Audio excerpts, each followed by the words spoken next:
Now that I added some information over here, we need to highlight something. When you are on Google Sites, there is a way to actually put a table of content to show easier ways to navigate. Now, if you could see, the title over here is a heading. The more you add headings as titles, the more you are setting the structure for your website. So for example, let's say that I'm going to double click below here, add a text box below this one and put it as Google Maps. Make sure that this is a heading too, all right?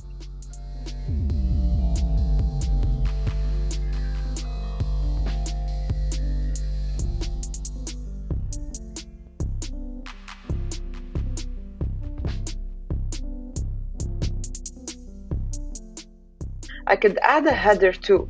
So now the header has a title over here. You could remove this one then and have a background over here. Now, if I want to add a table of content, I will go on Insert. So on Insert, I'm going to choose Table of Contents. And then voila, you would have titles that you could click on and they would drag you directly to the place where you have those items. You could also hide some items so that they don't show when you preview it.